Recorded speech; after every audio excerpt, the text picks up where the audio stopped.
मध्य प्रदेश में निकाय और पंचायत चुनाव के ऐलान के साथ ही बीजेपी और कांग्रेस के बीच सत्ता का सेमीफाइनल शुरू हो गया। मुकाबला सीधा ना सही पर पार्टी के झंडे तले जरूर होगा। जमीनी स्तर पर तस्वीर साफ हो जाएगी कि किस पार्टी की नगर नगर गांव-गांव में कितनी बैठ है। इस चुनाव के नतीजे इस बात का संकेत देंगे कि 2023 में होने वाले विधानसभा चुनावों में ऊंट किस करवट बैठ सकता है। स्थानीय मुद्दे विधानसभा चुनावों में कैसी भूमिका निभाएंगे। नमस्कार, मैं हूं सीमा वर्मा और आप टाइम 8 मध्य प्रदेश पर देख रहे हैं एसवी स्टेट।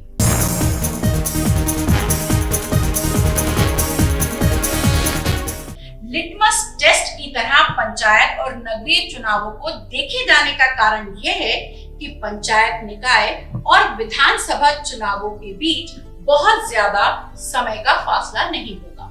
पंचायत नगरीय निकाय चुनावों में ओबीसी आरक्षण को लेकर खूब घमासान मचा। कांग्रेस और बीजेपी दोनों पार्टियों ने एक दूसरे पर आरोपों का खूब कीचड़ भी फेंका।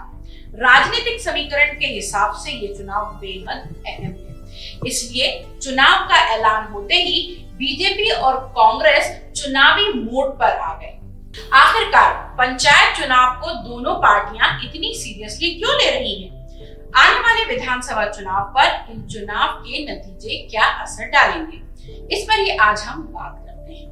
अब दोनों ही पार्टियां चुनावी रण में उतरने के लिए कमर कस चुकी हैं। सत्ताधारी बीजेपी ने सरकार और संगठन दोनों ही स्तर पर सत्ता के सेमीफाइनल को जीतने की स्ट्रेटेजी बना ली है। चुनावी तारीखों का ऐलान होने के आधे घंटे के भीतर ही चुनाव ऑफिस का शुभारंभ भी हो गया।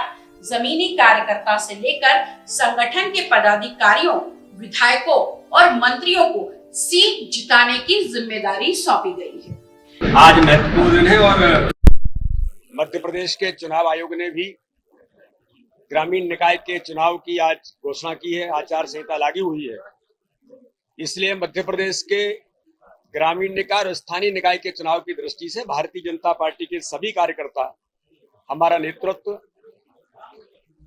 संकल्पबद्ध होकर के इस चुनाव को प्रतिबद्धता के साथ हम ऐतिहासिक बहुमत के साथ जीतें।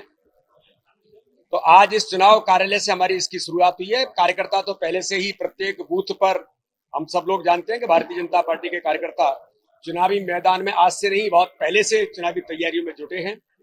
आज से इसका विधिवत प्रारंभ हुआ है, इसलिए मैं सभी मध्य प्रदेश के कार्यकर्ताओं को, बूथ के एक एक कार्यकर्ता से लेकर के हमारे सभी नेतृत्व को आज शुभकामनाएं और बधाई देता हूं। और मैं सबसे अपील करता हूं कि चुनावी मैदान में जो आज आचार संहिता लागू हुई है कि 23,000 पंचायतों में भारतीय जनता पार्टी हमारे मुख्यमंत्री माननीय शिवराज सिंह चौहान के नेतृत्व में, माननीय मोदी जी के वो काम जो गरीब कल्याण के लिए, गरीबों के जीवन बदलने का जो काम भारतीय जनता पार्टी की सरकार, हमारी केंद्र राज्य की सरकारों ने किया है, हम ऐतिहासिक बहुमत के साथ ग्रामीण निकाय के और नगर निकाय के चुनावों को जीतेंगे। आज ही हम सब लोगों ने संकल्प लेकर के अच्छे और सच्चे जनसेवक चुन के आए,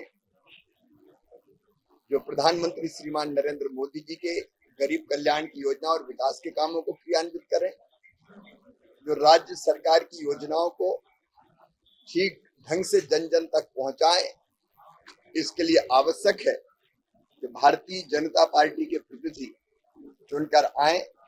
भारतीय जनता पार्टी पूरी तरह से चुनाव के लिए तैयार है। महाविजय के संकल्प के साथ आज कार्यालय का उद्घाटन हुआ है और अच्छे साथी चुनाव में विजय होकर जनता की सेवा के काम में लगे, इसके लिए हमने शंखनाद कर दिया है। भारतीय जनता पार्टी महाविजय प्राप्त करेगी। अभियान प्रारंभ हो गया है, शंख फूंक गया है।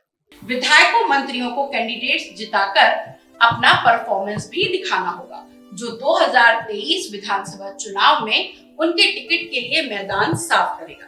उधर कांग्रेस ने भी घोषणा कर दी है कि वो चुनाव के लिए तैयार है। कांग्रेस गांव-गांव गांधी चौपाल लगाएगी। पार्टी और गांधी की विचारधारा जन जन तक पहुंचाएगी। कांग्रेस के बड़े नेता इन चौपालों में शिरकत करेंगे। कांग्रेस को भरोसा है कि पंचायत और निकाय चुनावों में देरी और आरक्षण में हुई कटौती का खमियाजा बीजेपी को भुगतना पड़ेगा।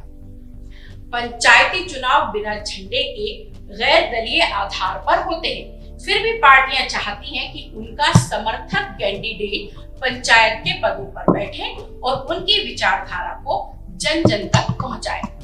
इस सत्ता के समीकरण को कौन सी पार्टी साध पाएगी ये तो आने वाला वक्त ही बताएगा, लेकिन ये तय है कि ये सत्ता का सेमीफाइनल विधानसभा चुनावों की दिशा और दशा तय करने में बहुत ही महत्वपूर्ण भूमिका अदा करने वाला है। तो मैं हूं सीमा वर्मा और टाइम 8 पर आप देख रहे हैं एसवी स्टेक। अगर अब तक आपने टाइम 8 मध्य प्रदेश को सब्सक्राइब नहीं किया है तो चैनल को सब्सक्राइब कर लें। इसके साथ ही चैनल को लाइक, फॉलो और शेयर करना बिल्कुल ना भूलें। साथ ही हमें इंतजार बना रहेगा आपके कमेंट्स का।